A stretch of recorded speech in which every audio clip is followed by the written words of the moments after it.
Now, again, our very final example here, we're going to be looking at doing a confidence interval method of testing a proportion. So as well as a hypothesis test, we can do a confidence interval, as we did in yesterday's lecture. So here, remember our assumptions check. NP has got to be bigger than or equal to 5, and NQ has got to be bigger than or equal to 5. Importantly, with this example, it's interesting to note that this is fairly recent and research that was considering interviews for jobs. The most common interview mistake is not to know about the company for which you've gone for an interview. So again, this theory is being tested here, that exactly half of all senior executives believe this is the most common job interview mistake. So we're testing here exactly half, means we're considering whether P is equal to 0.05, half means 0.5, doesn't it? So equal to 0.5 or not equal to 0.5. Now notice here we are given 47%, so our sample proportion is 0.47. Again, this is a 95% confidence interval, so our critical value, Z, will be 1.96.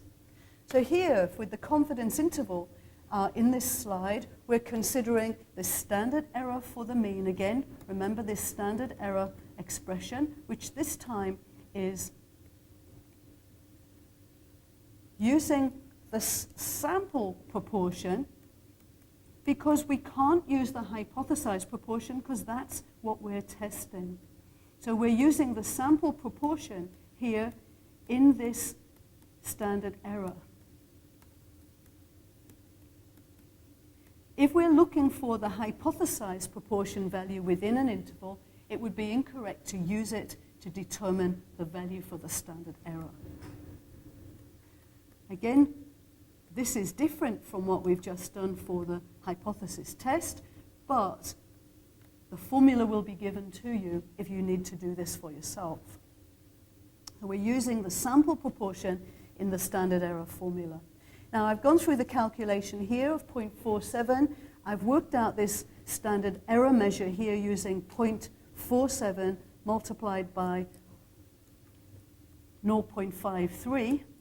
Now, I'll just fill in that value here. So we're looking at 0.47 plus and minus 1.96 for that critical Z value, and we're multiplying by 0.47 multiplied by 0.53 and divided by the sample size, which was 150. So check for yourself that that gives this expression down here. Now, the important thing to note about a confidence interval is we're looking for the hypothesized proportion inside of that confidence interval. The hypothesized proportion, which is 0.5, is it inside of the confidence interval? Well, yes, it is, because 0.55 is bigger than 0.5, so this means that 0.5 is contained within the proportion confidence interval. So we cannot reject 0.5 as a possible value there. And I can see that we're running out of time, and I can't use this final example for you. I'll show you in Excel this final example, but I've put this file on the web page as well. And you'll notice that if you open up this Excel file, it gives you inside of there the calculations that are being covered.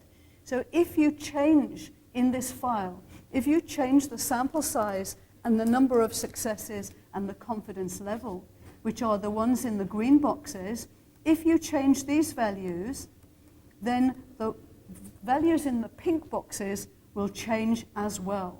And you can use this Excel file to help you learn how to do those confidence intervals. So again, you'll notice with this example that we've gone through this problem with a sample proportion of 26 out of 40. I've put in the sample successes of 26 out of 40, and those confidence interval values have been given to me from Excel. So the lower limit and the upper limit rounded off to be 0.5 or 50% and 0.8 or 80%. And again, that will be the 95% confidence interval.